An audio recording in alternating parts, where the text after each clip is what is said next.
Ecclesiastes 5:13 to 14. I have seen something terribly unfair. People get rich, but it does them no good. Suddenly they lose everything in a bad business deal, then have nothing left to leave for their children. Napakatalino ni Solomon at nangolekta pa siya ng katalinuhan ng iba pang mahuhusay na mag-isip at ipinamana niya sa atin ang Book of Ecclesiastes. Maraming katalinuhan, karunungan na mapapakinabangan sa pang-araw-araw na buhay. At sabi niya, meron ako nakitang isang bagay na lubhang nakakabahala kasi may mga taong yumayaman pero hindi nakakabuti sa kanila. Dahil sa kabila ng kanilang pagsisikap, bigla na lang silang bumabagsak, nalulugi, at wala man lang silang naiiwang maipamana sa kanilang mga anak. Ano ang mensahe nito at ng iba pang mga bahagi ng karunungan para sa atin? Diversify.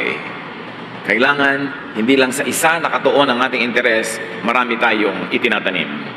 Panginoon, salamat po dahil may mga karunungan kayong ginawang available to us because of the Bible. Teach us, Lord, to learn from the wisdom of ancient people and give us the wisdom to apply in our contemporary setting, the wisdom of the ages. Turuan niyo kami, buksan ang aming isip upang lalong maging makabuluhan at mabunga ang aming mga buhay sa iyong ikaluluwalhati at sa amin na maikagiginhawa. We ask you to be our speaker. Patawarin niyo po kami sa aming mga kasalanan at linisin niyo kami, Panginoon, paging dapating tumanggap ng inyong kaliwanagan. Kayo ang mangusap at mangaral. Hinihiling namin ang lahat ng ito sa ngalan ng iyong anak na si Jesus. Binibigyang kahulugan ng word na diversified as to change something so that it has more different kinds of people or things. Ang pag-diversify ay pagbabago sa mga bagay-bagay para lalong maraming maging mga kasaling bagay-bagay o mga tao sa kanilang formula at hindi lang maging iisa. Sa John 10:10, sabi ng Panginoong Jesus, I came that you might have life and have it abundantly, have it to the full. It is the will of Jesus that we have a full spiritual, physical, emotional, and material life. Kaya maraming katuruan si Jesus tungkol sa pamumuhunan at pagmumuhunan ng mabuti para magtubo, kumita, at maging masagana. Ecclesiastes 11 verse 2, put your investments in several places, many places even, because you never know what kind of bad luck you're going to have in this world. Isang napaka-praktikal na turo na kung tayo ay mamumuhunan ay huwag sa isa lamang na negosyo, huwag sa isa lamang na gawain, kundi ito ay paghati-hatiin sa iba't ibang mga pamumuhunan kasi hindi mo alam kung alin doon ang sasagana, alin doon ang aabutan daw ng malas. Maraming mga conservative Christians natatakot sa word na yan, pero yan talagang ideya sa maraming teaching sa Bible. Meron talagang mga bagay na hindi mo malaman kung bakit. Ginawa mo naman ang tama, ginawa mo lahat ng mabuti, pero hindi pa rin naging maganda ang bunga. Sabi ni Solomon, time and chance happens to all, or we all have our share of bad luck. Nangyayari. Kaya hindi mo pwedeng iasa ang lahat-lahat ng iyong hanap buhay sa isang pinagkukunan lamang. Kaya napakarami mga tao ang bigla-bigla naghihirap kung yung padre de pamilya ay biglang sumakabilang buhay. O kaya yung kaisa-isang nilang negosyo ay nasunog o biglang nalugi dahil wala silang ibang inaasahan. Kumbaga ang mga bahay natin, at least 4 ang poste, 4 ang haligi, kasi para stable. Alangan namang isa lang o dalawa. Para matibay, marami kang tukod, marami kang inaasahan at maraming suporta na pwedeng pagkuhanan. Ecclesiastes 11:2, be generous and someday you will be rewarded. Share what you have with 7 or 8 others because you never know when disaster may strike. Maging mapagbigay daw at magbigay sa marami, hindi lang sa isa. Sa 7 hanggang 8, ating bigyan, tulungan, kasi sabi hindi mo alam kung paano at kung kailan darating ang mga dagok ng buhay. You do not know which project disaster might strike, and you don't know how disaster might strike. Isang tao lang ginawan mo ng mabuti, sa kanya ka lang nagmahal, sa kanya mo inilagay ang lahat-lahat, tapos bigla kang iniwan o bigla siyang sumakabilang buhay, paano ka na? Isa lang yung pinakisamahan, isa lang ang binigyan mo ng halaga, paano na pag nawala yun? Isa lamang ang negosyo na pinagtuunan mo ng pansin, paano kung biglang hindi na uso yung negosyo mo? Lalo ngayon sa mga panahon na ito, very fast changing ang technology, maraming mga bagay, biglang napapalitan na lang ng technology, paano ang iyong hanap buhay? Sabi nga ng matatanda, do not put all of your eggs in one basket. Hindi mabuti na ang lahat ng itlog mo ilagay mo lamang sa isang basket kasi baka malaglag yung basket na yon, matapakan ng iba, durog lahat ang iniingatan mo ang itlog. Kailangan hiwa-hiwalay ang pinaglalagyan kasi hindi mo alam kung saan dadapo ang dagok ng kapalaran. Sabi naman ng mga kabataan ngayon, do not put all of your files in one hard drive. Have a backup. Kasi hindi mo alam kung may mangyayari dyan o ano man. In other words, do not invest all of your resources in just one enterprise. Hindi lahat ay ilalagak sa isang hanap buhay, sa isang negosyo, sa isang proyekto. At yan ang ating binasa kaninang verse, ang ating balikan. Ecclesiastes 5:13 to 14. I have seen something terribly unfair. People get rich, but it does them no good. Suddenly they lose everything in a bad business deal, then they have nothing to leave for their children. Pagka-iisa lang ang pinagkukunan, delikado. Dahil hindi mo alam kung yun ay biglang maglalaho. Ecclesiastes 11:1 to 2. Ship your grain across the sea. After many days you may receive a return. Invest in 7 ventures, yes, in 8. You do not know what disaster may come upon the land. Different versions have different ways of enhancing the beauty of the verses. At sabi ng New International Version, mangalakal ka.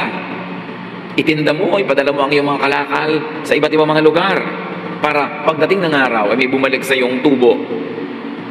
Mamuhunan ka sa 7, mga 8 iba't ibang uri ng negosyo kasi hindi mo alam kung paano darating ang dilubyo at kung paano darating ang pagpapala. Kung alin sa iyong mga pinamumuhunanan ang mananagana at alin ang maghihirap.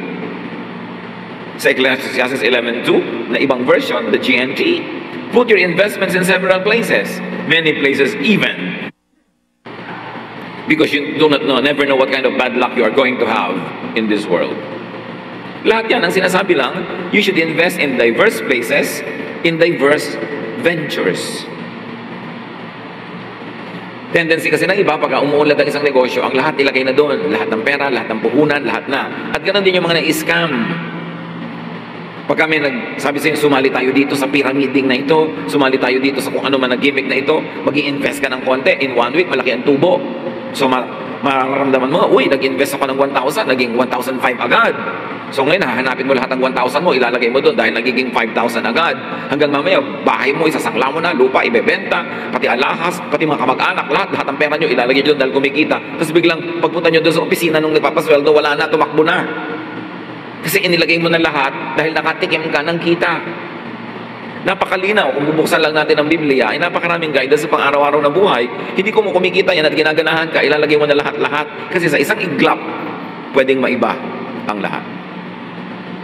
James 4:13 to 14, you should know better than to say, today or tomorrow we will go to the city. We will do business there for a year and make a lot of money. What do you know about tomorrow?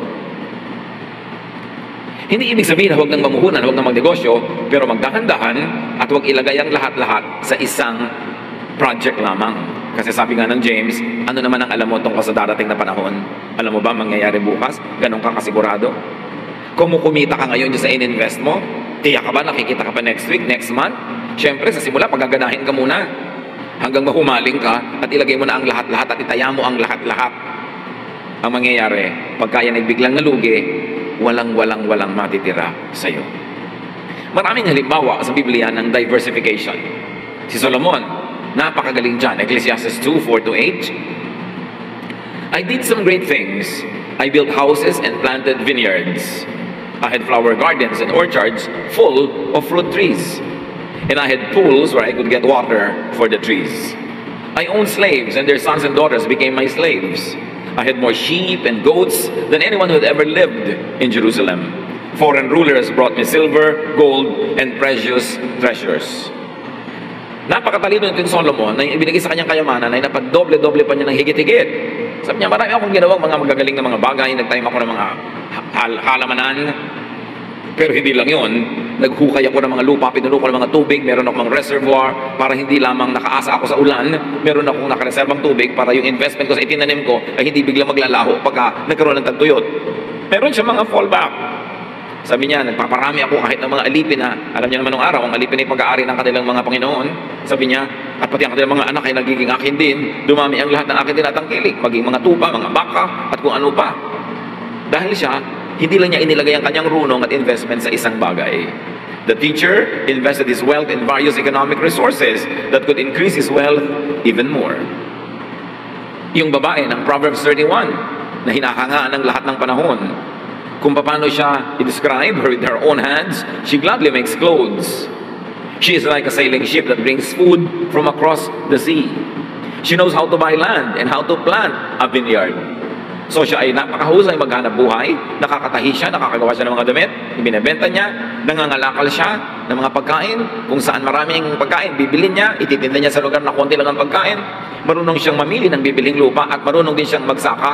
Hindi lang siya bili ng lupa at sa katiwangwang. Yung binibili niya, tinataniman niya, pinagsasakahan niya, she knows how to buy or sell.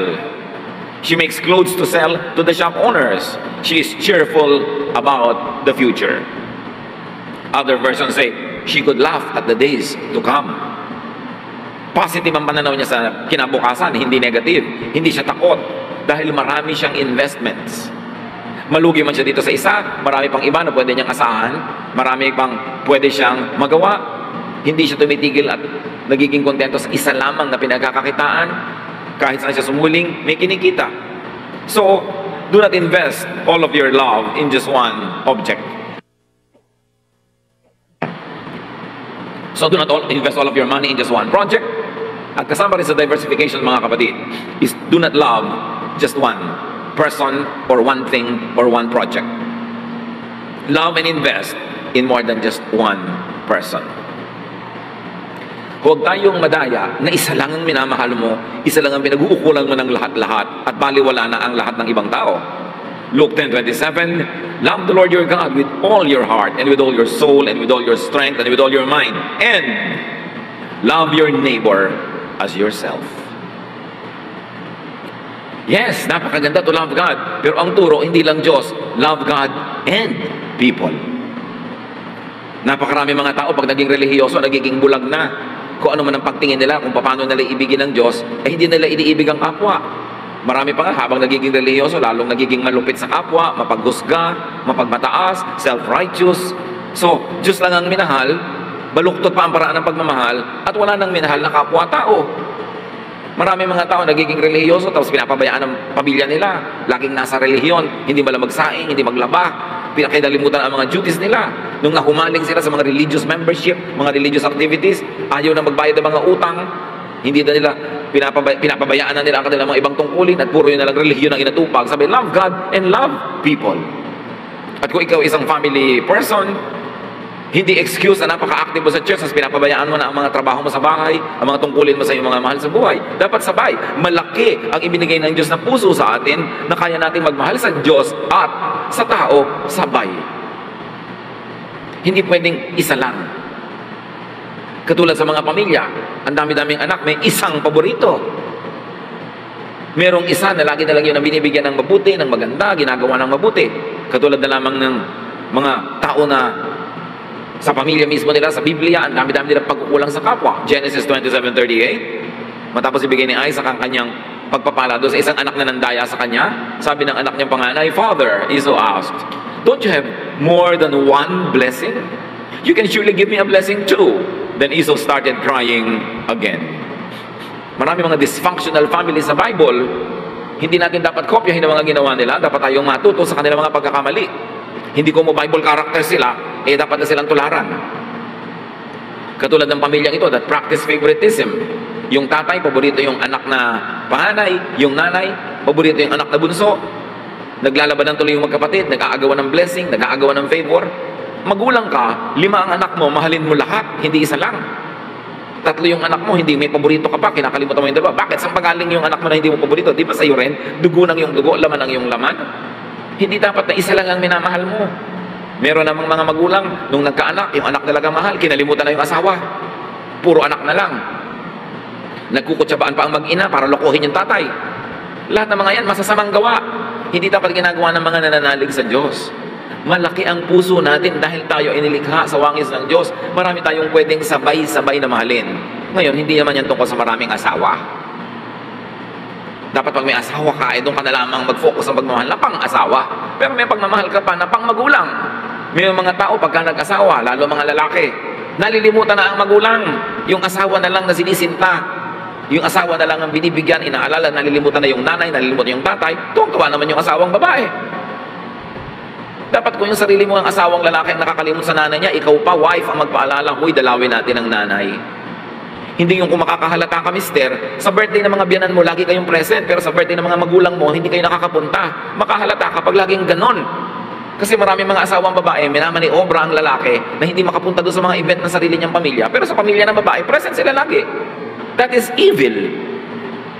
Dapat yung pinanggalingan ng asawa mo na pamilya, mahalin mo na yun, hindi susuluhin mo na siya. So, love a person and other persons.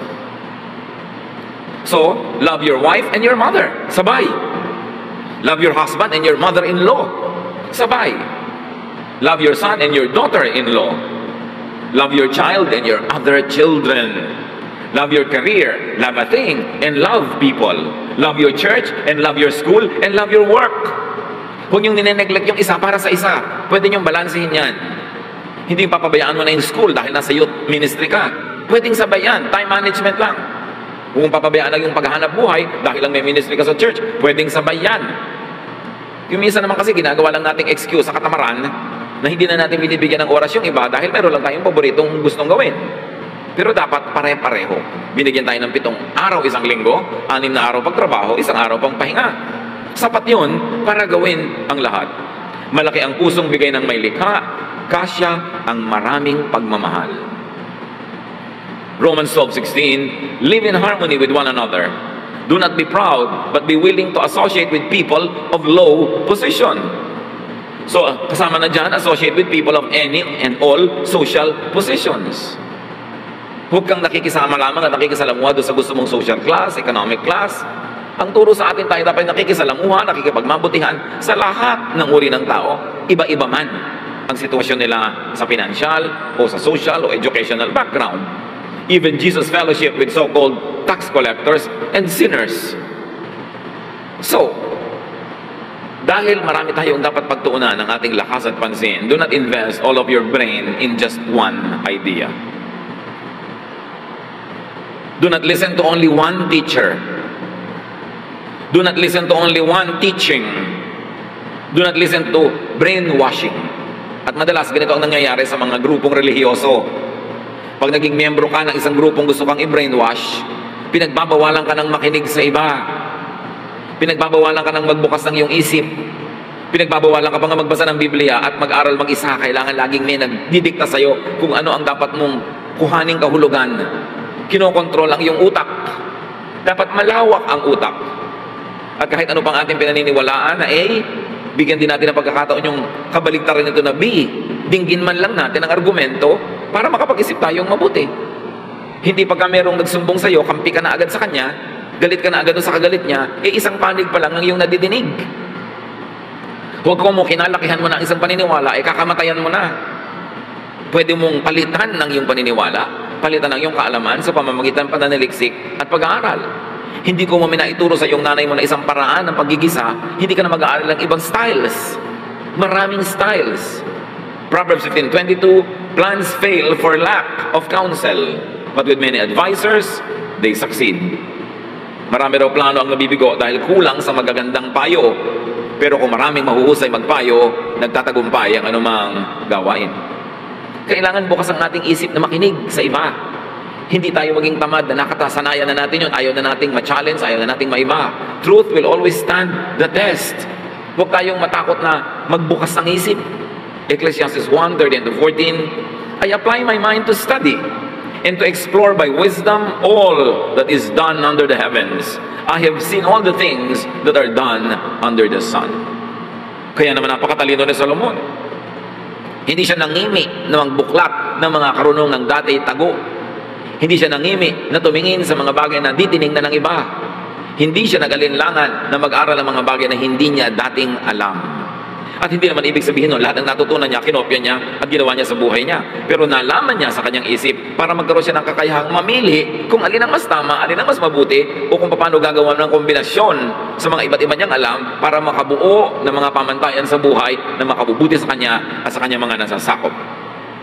Hindi siya nagpalimit sa isa lamang na pananaw. Kaya napaka-importante na bukas ang ating isip. Alam niyo kung bakit marami sa mga malalayong nayon, sa malalayong probinsya, conservative, tapos yung mga nasa city, mas progressive. Kasi yung mga nasa city, mas maraming nadidinig, mas maraming nakakausap, mas maraming mga katunggali, o kaya ay kasang-ayon ng kanilang pag-iisip, kaya mas bumubukas ang kanilang isip sa maraming bagay. Pero yung nandun ka sa malayong liblib na nayon, ang kausap mo lang lola mo, lolo mo, at saka ang aso, ano sa palagay mo? Lalaki ang utak mo doon? Kailangan marami kang nakakausap. Kahit hindi mo gusto kausap, pagtyagaan mo. Sabi nga ng Desiderata, even the dull and the ignorant, they too have their story. In the marketplace of ideas, you must be willing to lay down your idea, to be criticized by others, to be critiqued, to be improved, and you must be willing to learn from others. Kaya ang mga progreso ay nasa mga lungsod. Ang backwardness nasa mga luwang, mga dulo-dulong mga kanayunan, kasi kulang ang kausap. Marami mga tao tumanda ng tumanda, walang malang bagong alam. Yung mga dati niyang mga pamahiin pa rin niya. Yung mga dati niyang takot pa rin niya. Yung dati niyang bias pa rin. Kasi walang nakakausap. At lalong-lalo kung napangasawa mo, higit lalong konti ang alam tungkol sa'yo. Ikaw na lang lagi ang amo, ikaw lagi ang nasusunod, ikaw lagi ang bida. Tapos wala ka nang nadidinig na iba, wala nang tumutuligsa sa'yo, wala nang nagtutuwid sa'yo. Sa palagay mo, lalaki ang iyong utak. Pag laging sa argumento, ikaw ang panalo dahil ikaw yung matanda, dahil ikaw itong naggumastos sa kanila, ikaw lagi ang masusunod. Sa palagay mo, ulat ang iyong isip. Kailangan lagi tayo handa ng ating mga iniisip, ang ating mga estilo, ang ating mga gawain ay suriin ng iba, na hindi tayo na may personal, hindi tayo nasasaktan. Kung mas maganda yung ideya niya, edi ating tanggapin. O kaya, tanggapin natin yung kalahati, isama natin sa dati nating ideya, lumalaki ang ating isip. Kung mayroong dapat laki ng laki, yan ang ating isip. Si Jesus grew in wisdom and stature, in favor with God and men. Even Jesus grew in wisdom. Hindi na sa kanya na agad lahat-lahat. Kundi sa kanyang panunuri, pananalangin, pag-aaral, pananaliksik, pag-observe sa human nature. Sabi sa Bible, Jesus grew in wisdom. And we should grow in wisdom. At ang lumalaki lamang ay yung handa na iwan yung kinakalakhan niya. Kung ayaw mong iwan ang iyong maliit na sapatos, kailangan patatilihin mong maliit ang iyong paa. Kung ayaw mong iwan ang dati mo ng alam, dapat panatilihin mong maliit ang iyong utak. Dapat binabago ang ating pag-iisip. Nakikinig tayo sa mga bihasa, sa mga maalam, sa mga may karanasan, sa mga nag-aaral, at maging hindi nag-aaral, marami rin karunungan yon, pero dapat willing kang makinig. Hindi may sinasabi pala yung kapwa, ay ayoko niyan, hindi ako nakikinig sa mga ganyan. Ganyan agad ang attitude mo. Mga dramang bukid na hindi tuloy lalaki ang isip. Kailangan lagi tayong handa na mag-isip. At sabi sa Ecclesiastes 11:6, plant your seeds early in the morning and keep working in the field until dark. Who knows? Your work might pay off and your seeds might produce. Sabi, matapos kang magtanim sa umaga, huwag kang makontentong minaitanim ka na at magpapabanjing-banjing ka na, paparelax-relax ka na. Patuloy ka pang gumawa ng iba, magtanim ka pa ng iba, mag-invest ka sa iba, may gawin kang iba, kasi hindi mo naman alam kung yung itinanim mo lalaki at magbubunga. Huwag kang magpakasigurado. Kaya may konti ka nang nagawang tama sa simula, huwag kang tumigil ng kagagawa ng iba pang mga tama para mas malaki ang chances na ikaw ay tumubo, na ikaw ay sumagana. Ganon din sa pag-aaral, mga kapatid. Hindi ko mo natapos ka na ng kolehiyo, titigil ka na magbasa ng libro, titigil ka na mag-aral. Kailangan aral ka pa ng aral dahil mula nung natapos ka noong 1931, marami ng bagong karunungan na nadiskubre. Kung ang alam mo lang ay yung alam nung 1931, para ka matanda sa punso. Kailangan nadadagdagan ng alam. Walang tigil ang pag-aaral. Kawawa ang mga tagasunod ng sino mang pinuno na hindi nag-aaral at hindi patuloy na nag-aaral. Kasi patuloy at patuloy lang niya i-recycle yung mga lumang laman ng utak niya dahil hindi lumalaki ang utak. Kailangan nag-aaral ang tao kahit ano. At ang daming napag-aaralan ngayon. Huwag kang umasa sa konti mong nagawa na noon. Gumawa ka pa ng marami.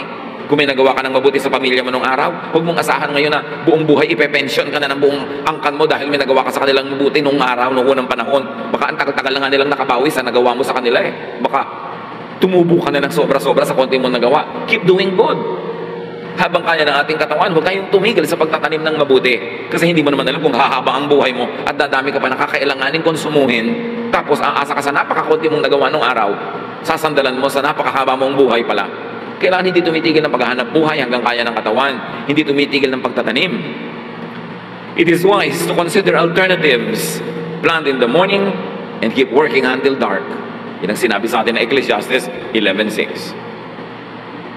Do not invest all of your life in just one philosophy, one idea, one belief.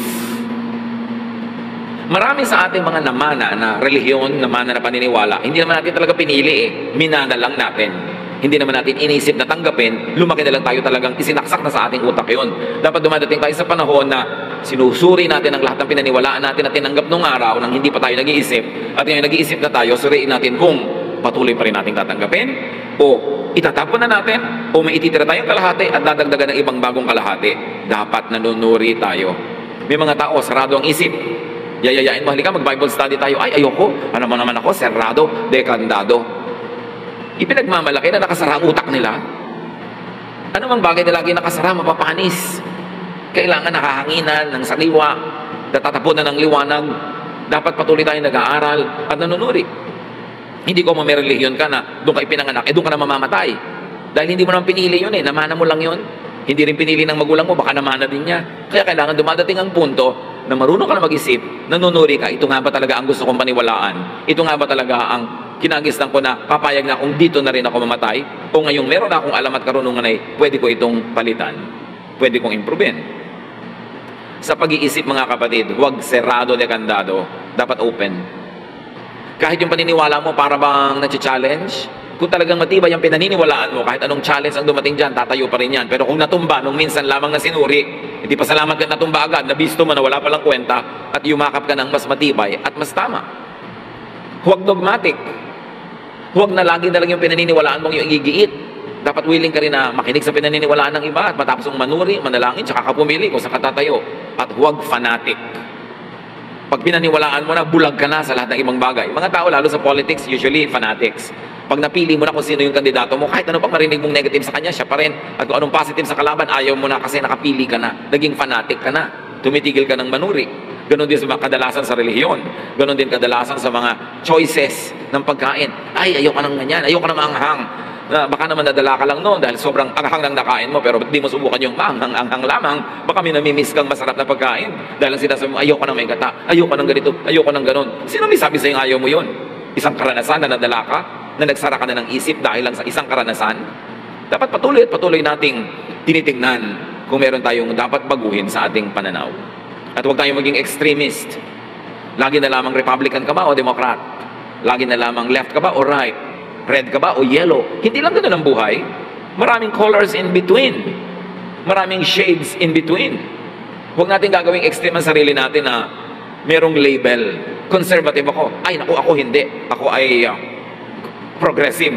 Laging there's a little bit of conservatism in us and there's a little bit of progressiveness in us. Walang taong extremely on the left or on the right. Maging sa mga ideya. Ecclesiastes 7:18, pag daw may magkatunggaling ideya, it is good to grasp the one and not let go of the other. Whoever fears God will avoid all extremes. Huwag laging extreme left or extreme right, extreme up or extreme down. Timplado tayo dapat. Especially in theological and religious extremes, political extremes, nagiging cardboard ang ating isip, nagiging two-dimensional, length and width lang, at walang depth. Pag tayo ay extremist.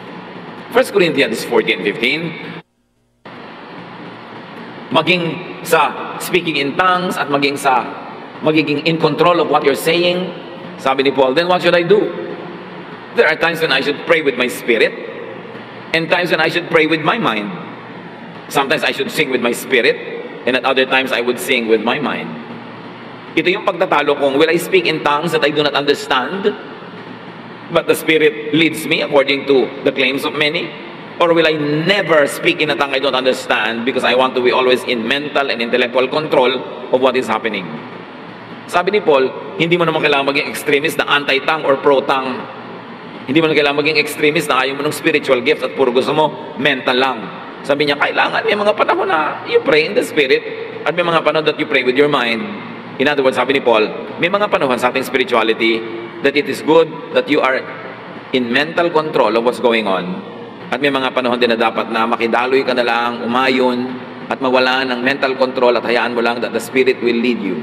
In other words, a little bit of this, a little bit of that, that makes a balanced person. Ang nangyari sa mga relihiyon, nagkaroon ng extremely conservative churches, nagkaroon ng extremely progressive churches, kaya magkaiba, nagtutunggali-tuloy. Pag naging member ko ng kabila, ang utak mo lumiit. Nandun ka lang sa kabilang sulok. Pag naging member ko ng kabila, lumiit din ang utak mo, nasa kabilang sulok ka lang. Sabi ni Paul, no. At sabi ni Solomon, a godly person will avoid all extremes, kahit religious extremism. Kailangan may balance. Hindi yung may mga churches napasali ka, ang hilig magdasal, wala nang ginawa kundi magdasal araw-araw, umaga at gabi, wala nang ibang nagawa. Meron naman ang hilig-hilig sa kawang gawa, puro kawang gawa na lang, wala nang aralan.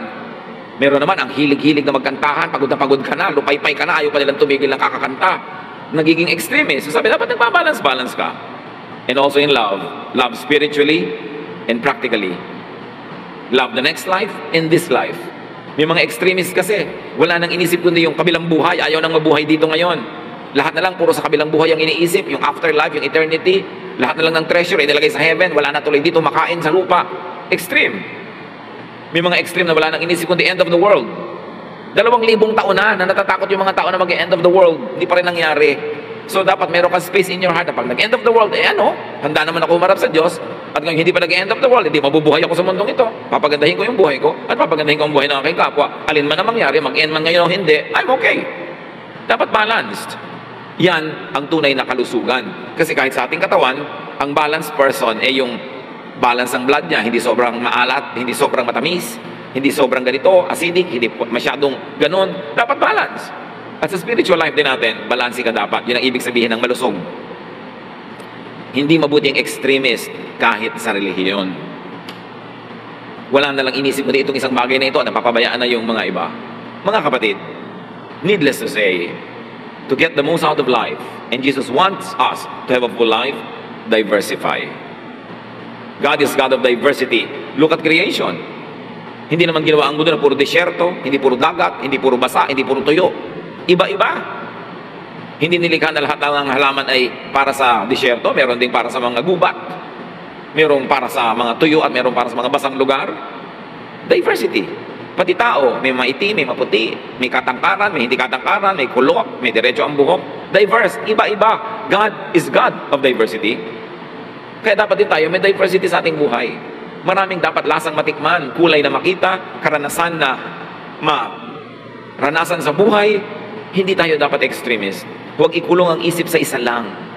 God is a God of sameness, but of diversity. So accept and develop your many personalities, your many talents. Hindi ka lang isang personality, kapatid. Marami kang personalidad. Kaya may mga panahon na artist ka, di magpaka-artist ka. May mga panahon na scientist ka, magpaka-scientist ka. May mga panahon na gusto mong maraming kausap. May panahon na gusto mong nag-iisa. Gawin mo lahat yun. Huwag mong ikulong ang iyong sarili. At matuto rin tayong makinig sa ating katawan. Kasi sinasabi rin natin ating katawan kung ano ang gusto niya mangyari sa kanya sa araw na ito, sa linggong ito, sa buwan na ito. May mga panahon na ang katawan mo sobrang active, o di magpaka-active ka, gawin mo lahat ng dapat mong gawin. Kasi may mga panahon naman na tinatamad yung katawan mo kung marami ka namang oras na nagtrabaho, may naitanim ka, kung panahon ng katamaran, magpatimbuang-timbuang ka dyan, magpagulong-gulong. Dahil panahon ng katamaran. But earn your right na magkaroon ng panahon ng katamaran kung napakarami mo naman panahon ng sipag. Kailangan pinagbibigyan natin ng lahat ng yan kasi hindi tayo mga makina. And remember, do not put all of your eggs in just one basket. Kahit sa mga sumisinta, umiibig, huwag lang yung romantic love nyo ang inyong mahalin.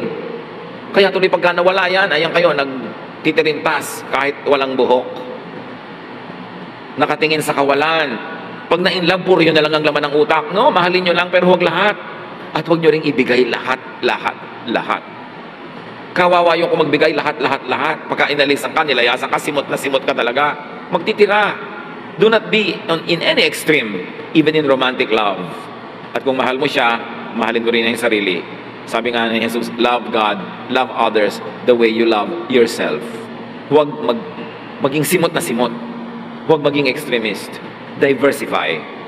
At tatandaan nyo, lalo yung mga na-in-love, huwag nyo pabayaan yung ibang tao sa inyong paligid dahil lang na-in-love kayo. Mahalin nyo rin sila lahat sapagkat iba't iba ng kulay, iba't iba ng tunog at hugis ang pagmamahal. Aming Diyos, salamat po. Dahil marami kaming choices. Marami kayong talent na ibigay sa isang tao, hindi lang isa. Marami kang ibinigay na mamahalin at magmamahal sa amin. Pansinin namin silang lahat. Bigyan ng mga kaukulang pagmamahal din. At marami kaming pagkakataon para kumita, Panginoon. Maging masagana. Huwag kaming umasa lang sa isang hanap buhay. At lalo namang huwag kaming umasa lang sa isang naghahanap buhay. At lahat kami nakaasa na lang sa Kanya. Turuan niyo kaming lahat na maging fruitful. Mag-diversify para lalong gumaan ang aming mga buhay. Pagbulay-bulayan natin ang kahulugan ng mga practical na katuruan ni Solomon at ng iba pa. Para ikabuti ng ating buhay at tayo man makatulong sa pagbuti ng buhay ng iba. Lord, as your people reflect on this wisdom of the ages, teach us to apply this in our lives today. Be with the Lord in silent reflection.